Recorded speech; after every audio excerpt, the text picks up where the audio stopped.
Well, everyone has the right to peacefully and unarmed gather, demonstrate, picket and present petitions, according to Section 17 of the Bill of Rights in the Constitution.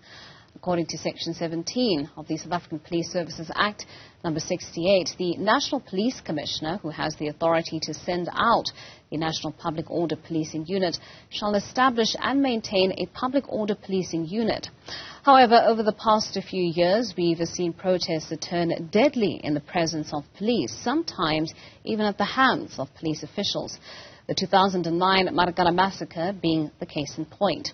In 2021, hundreds of people died in the civil unrest, even after army officials were deployed. This past week alone, 5 people died in Tembisa and Kagiso collectively after residents took to protesting over several issues.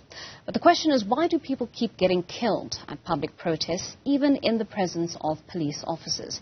For more on this, we're joined by Head of Civil and Political Justice at the Center for Applied Legal Studies, Mkhize, and author and policing expert, Ziyanda Stearman.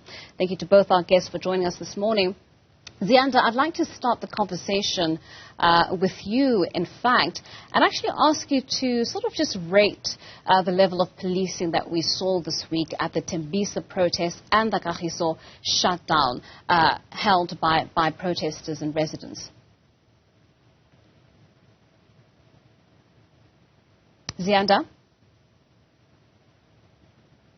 All right, it appears that we've lost our connection there to Ziyanda. Let me head over to Stutugile, who's joining us via our Zoom link this morning.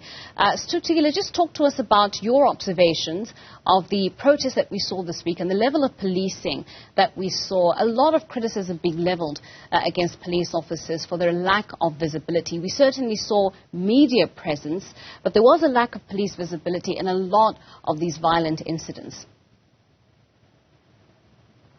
I think you started us off well when you mentioned the Marikana Commission of Inquiry and the report that came out of that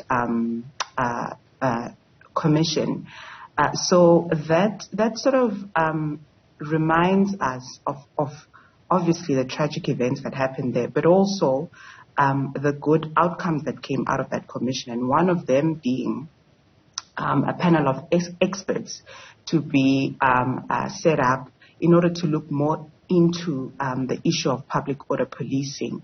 And specifically, I think what came out of the report from the Commission was the lack of adequate training by public order police who are dealing with protest action, or who are deployed when there's a protest action.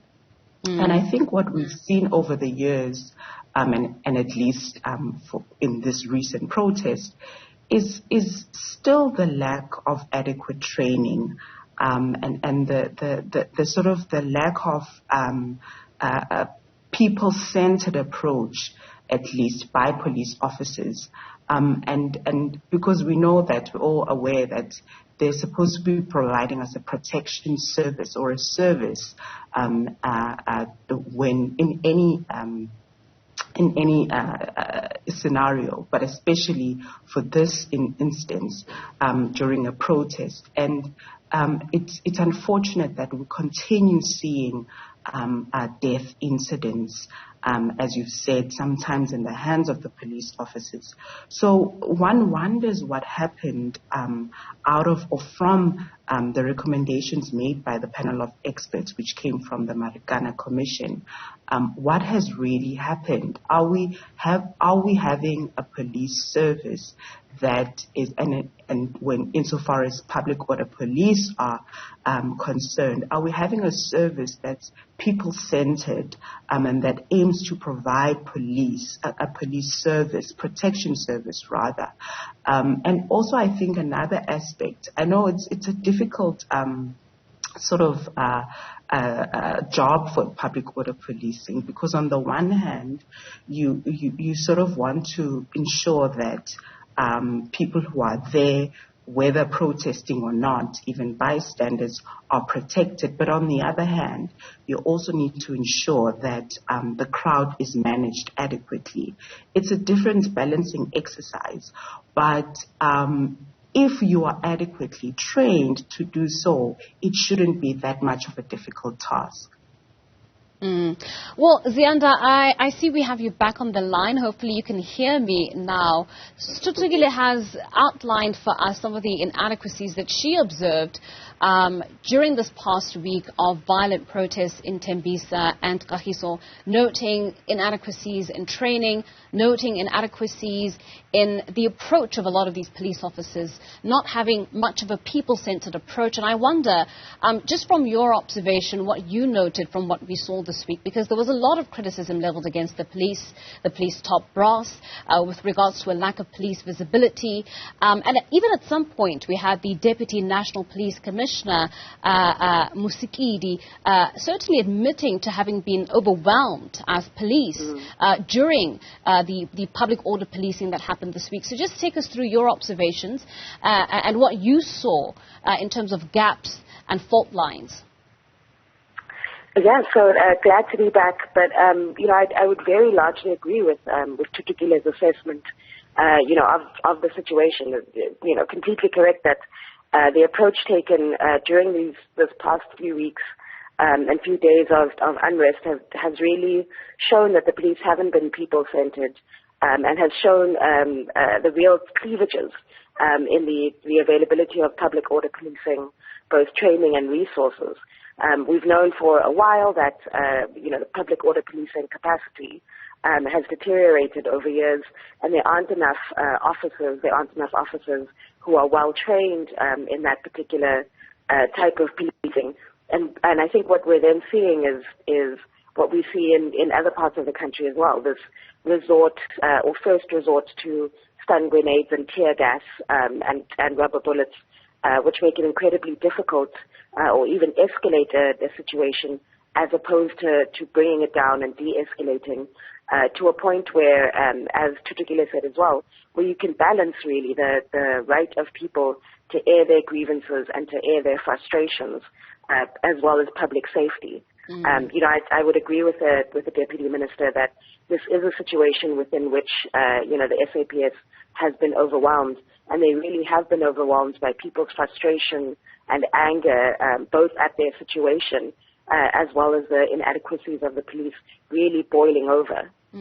I mean, talking about those frustrations and that level of anger, Tutugile, we had, a number of residents and community members engaging with our reporters on the ground, and repeatedly we heard that there hasn't just been a lack of enforcement over the past couple of days. There's just been a general sense of neglect from law enforcement when it comes to these communities, having to fend for themselves against the scourge of illegal miners in their communities, issues around safety and security.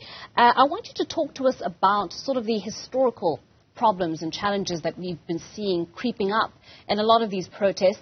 The situations are inflamed, but oftentimes they are as a result of prolonged neglect and prolonged frustrations that have gone unaccounted for. That's true. I think I couldn't agree with you more. So when people express themselves via protest, it's usually a measure of last resort. It's usually because they've tried to engage with the state on certain issues, and they have perhaps even tried to go to the courts to try and have the matter or the dispute resolved there. And sometimes even with court orders, we find that state officials fail to implement a court order. So I think the expression of protest comes right at the end, and when people are at the highest level of frustration in terms of service delivery, and usually it's service delivery related issues. Protest it's the last step that one takes, and at that point you can imagine that it's really it really gets to a point when they are at their highest level of frustration. Zianda, once protesters or once residents arrive at this point of frustration, this highest level of anger and dissatisfaction and have decided to take matters into their own hands.